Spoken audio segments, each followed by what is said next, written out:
أعوذ بالله من الشيطان الرجيم. بسم الله الرحمن الرحيم. Praise be to Allah who has sent to His servant the book and has allowed therein no crookedness. He has made it straight and clear in order that He may warn the godless of a terrible punishment from Him, and that He may give glad tidings to the believers who work righteous deeds, that they shall have a goodly reward, wherein they shall remain forever. Further, that He may warn those also who say, Allah has begotten a son. No knowledge have they of such a thing, nor had their fathers. It is a grievous thing that issues from their mouths as a saying.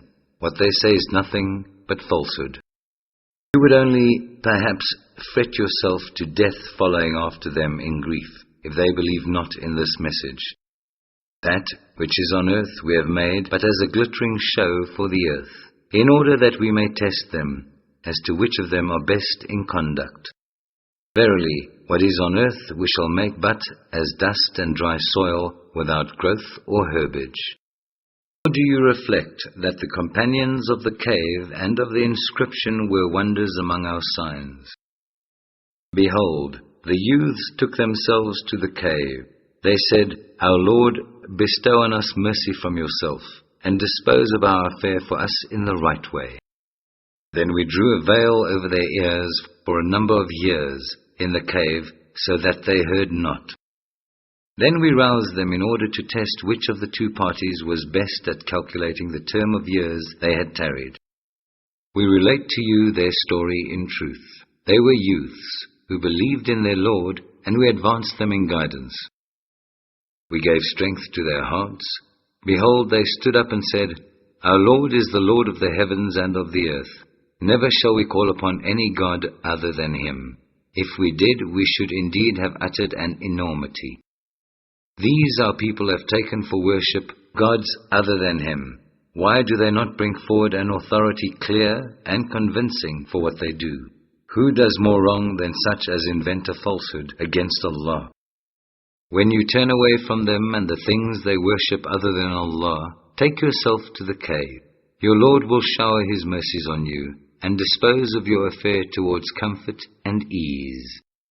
You would have seen the sun when it rose declining to the right from their cave, and when it set turning away from them to the left, while they lay in the open space in the midst of the cave. Such are among the signs of Allah. He whom Allah guides is rightly guided, but he whom Allah leaves to stray, for him will you find no protector to lead him to the right way. We would have deemed them awake while they were asleep, and we turned them on their right and on their left sides, their dog stretching forth his two forelegs on the threshold. If you had come up onto them, you would have certainly turned back from them in flight, and would certainly have been filled with terror of them. Such being their state, we raised them up from their sleep, that they might question each other. Said one of them, How long have you stayed here? They said, We have stayed perhaps a day or part of a day. At length they all said, Allah alone knows best how long you have stayed here. Now send you then one of you with this money of yours to the town. Let him find out which is the best food to be had, and bring some to you, that you may satisfy your hunger therewith. And let him behave with care and courtesy, and let him not inform anyone about you. For if they should come upon you, they would stone you or force you to return to their cult, and in that case you would never attain prosperity. Thus did we make their case known to the people, that they might know that the promise of Allah is true, and that there can be no doubt about the hour of judgment. Behold, they dispute among themselves as to their affair. Some said, Construct a building over them. Their Lord knows best about them. Those who prevailed over their affair said, Let us surely build a place of worship over them. Some say they were 3, the dog being the 4th among them. Others say they were 5, the dog being the 6th, doubtfully guessing at the unknown. Yet others say they were 7, the dog being the 8th. Say you, My Lord knows best their number. It is but few that know their real case.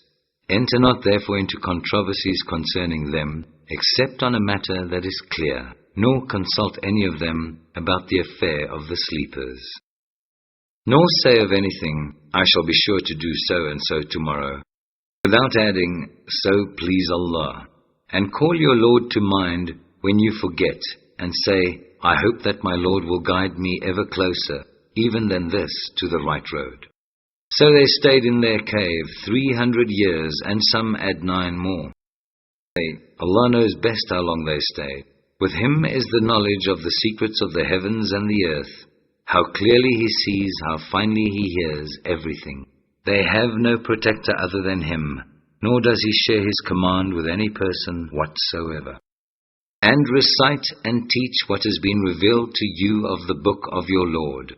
None can change His words, and none will you find as a refuge other than Him. And keep your soul content with those who call on their Lord morning and evening, seeking His face. And let not your eyes pass beyond them, seeking the pomp and glitter of this life. Nor obey any whose heart we have permitted to neglect the remembrance of us, one who follows his own desires, whose case has gone beyond all bounds. Say, the truth is from your Lord. Let him who will believe, and let him who will reject it. For the wrongdoers we have prepared a fire, whose smoke and flames, like the walls and roof of a tent, will hem them in. If they implore relief, they will be granted water like melted brass that will scald their faces. How dreadful the drink! How uncomfortable a couch to recline on! As to those who believe and work righteousness, verily, we shall not suffer to perish the reward of any who do a single righteous deed. Them will be gardens of eternity. Beneath them rivers will flow. They will be adorned therein with bracelets of gold, and they will wear green garments of fine silk and heavy brocade. They will recline therein on raised thrones. How good the recompense! How beautiful a couch to recline on! Set forth to them the parable of 2 men. For one of them we provided 2 gardens of grapevines, and surrounded them with date palms. In between the 2 we placed cornfields. Each of those gardens brought forth its produce, and failed not in the least therein. In the midst of them we caused a river to flow.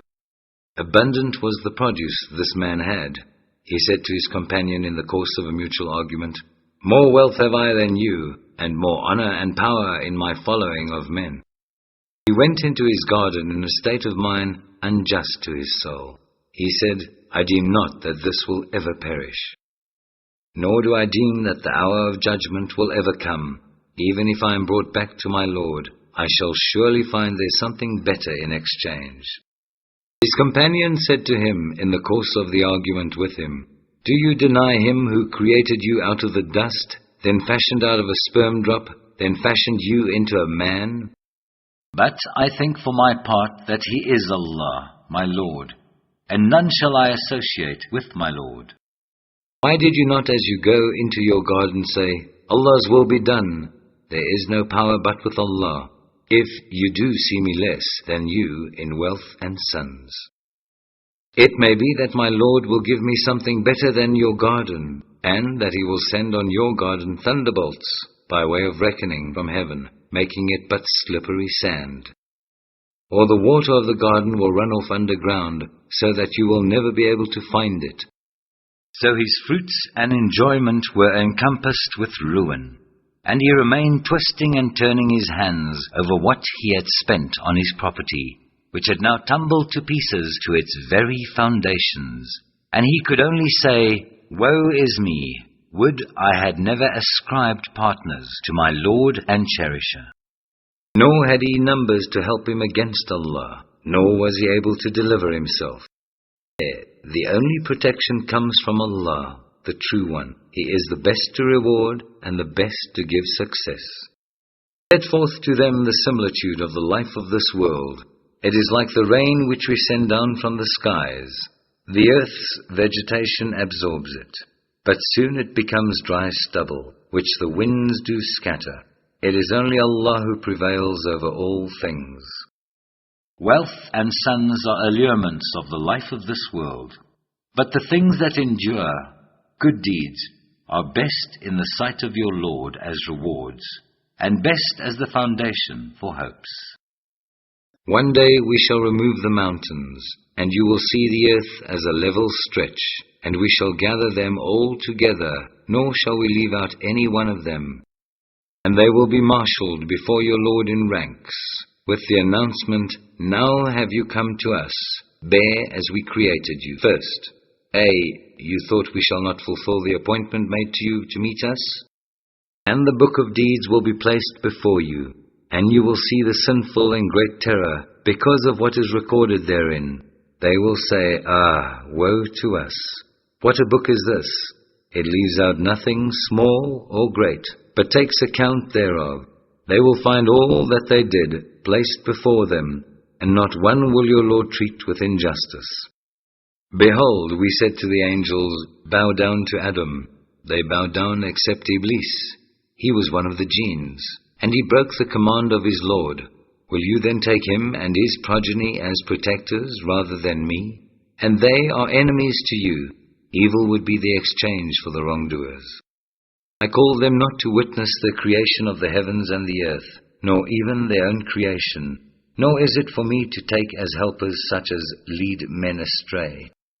One day he will say, Call on those whom you thought to be my partners. And they will call on them, but they will not listen to them, and we shall make for them a place of common perdition. And the sinful shall see the fire and apprehend that they have to fall therein. No means will they find to turn away therefrom. We have explained in detail in this Quran for the benefit of mankind every kind of similitude, but man is, in most things, contentious.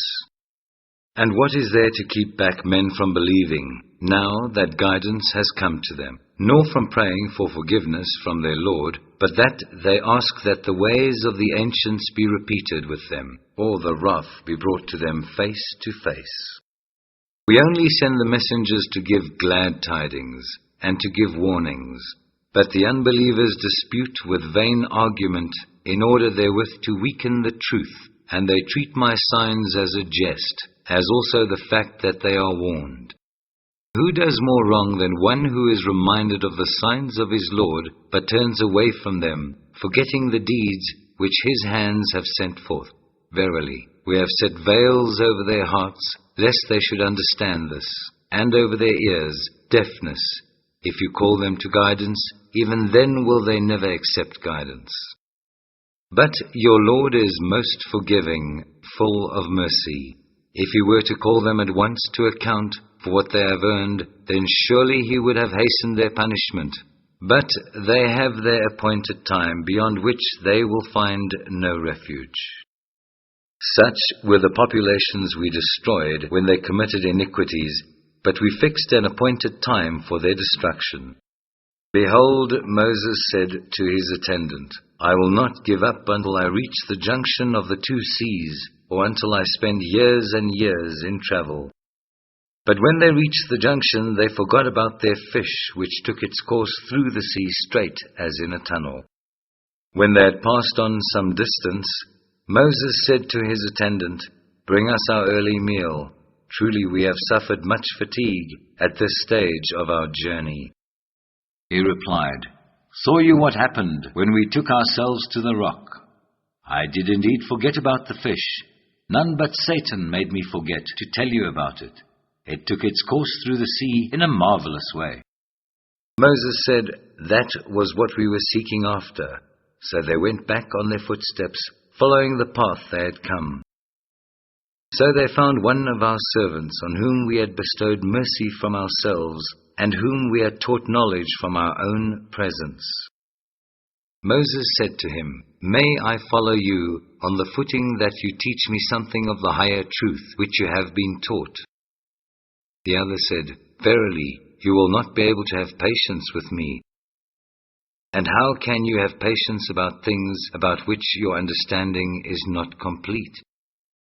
Moses said, You will find me, if Allah so will, truly patient, nor shall I disobey you in aught. The other said, If then you would follow me, ask me no questions about anything until I myself speak to you concerning it. So they both proceeded until when they were in the boat, he scuttled it. Said Moses, Have you scuttled it in order to drown those in it? Truly a strange thing have you done. He answered, Did I not tell you that you can have no patience with me? Moses said, Rebuke me not for forgetting, nor grieve me by raising difficulties in my case. Then they proceeded until, when they met a young man, he slew him. Moses said, Have you slain an innocent person who had slain none? Truly a foul, unheard of thing have you done. He answered, Did I not tell you that you can have no patience with me? Moses said, If ever I ask you about anything after this, keep me not in your company. Then would you have received full excuse from my side. Then they proceeded until when they came to the inhabitants of a town, they asked them for food, but they refused them hospitality. They found there a wall on the point of falling down, but he set it up straight. Moses said, If you had wished, surely you could have exacted some recompense for it. He answered, This is the parting between me and you. Now will I tell you the interpretation of those things over which you were unable to hold patience. As for the boat, it belonged to certain men in dire want. They plied on the water. I but wished to render it unserviceable, for there was after them a certain king who seized on every boat by force.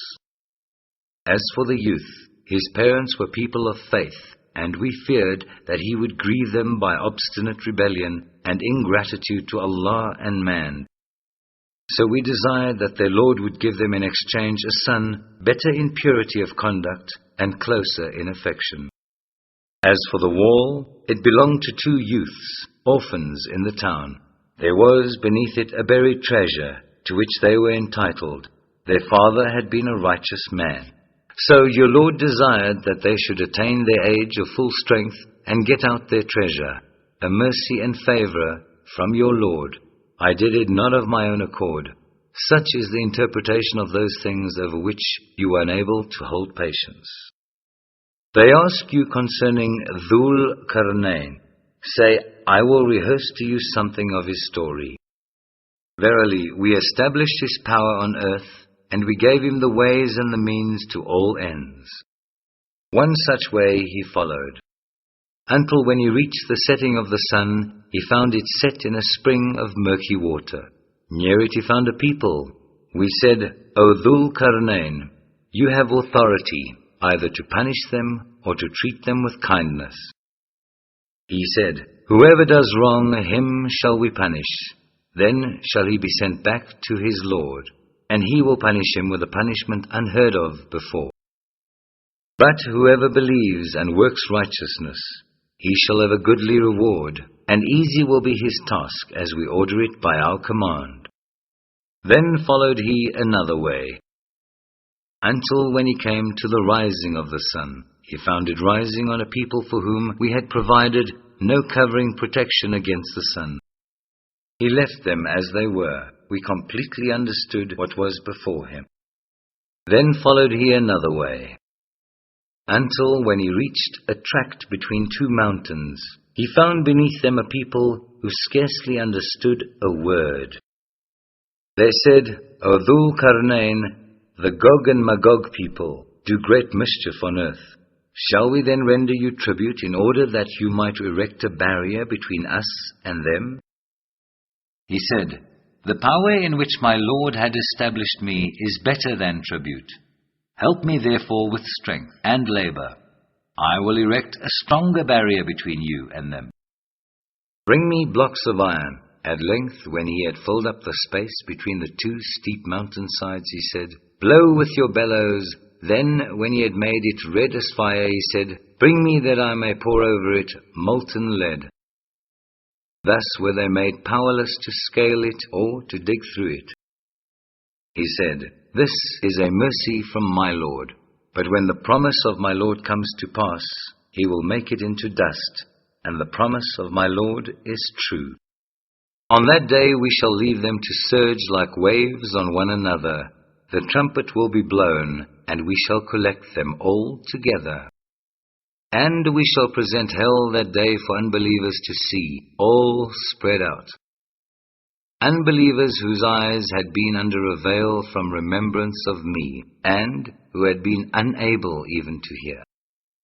Do the unbelievers think that they can take my servants as protectors besides me? Verily, we have prepared hell for the unbelievers for their entertainment. Say, shall we tell you of those who lose most in respect of their deeds? Those whose efforts have been wasted in this life, while they thought that they were acquiring good by their works. They are those who deny the signs of their Lord and the fact of their having to meet Him in the hereafter. Vain will be their works, nor shall we on the day of judgment give them any weight. That is their reward, hell, because they rejected faith and took my signs and my messengers by way of jest. As to those who believe and work righteous deeds, they have for their entertainment the gardens of paradise, wherein they shall dwell, for no change will they wish for themselves. Say, if the ocean were ink, wherewith to write out the words of my Lord, sooner would the ocean be exhausted than would be the words of my Lord, even if we added another ocean like it for its aid. Say, I am but a man like yourselves, but the inspiration has come to me, that your God is one God. Whoever expects to meet his Lord, let him work righteousness, and in the worship of his Lord admit no one as partner.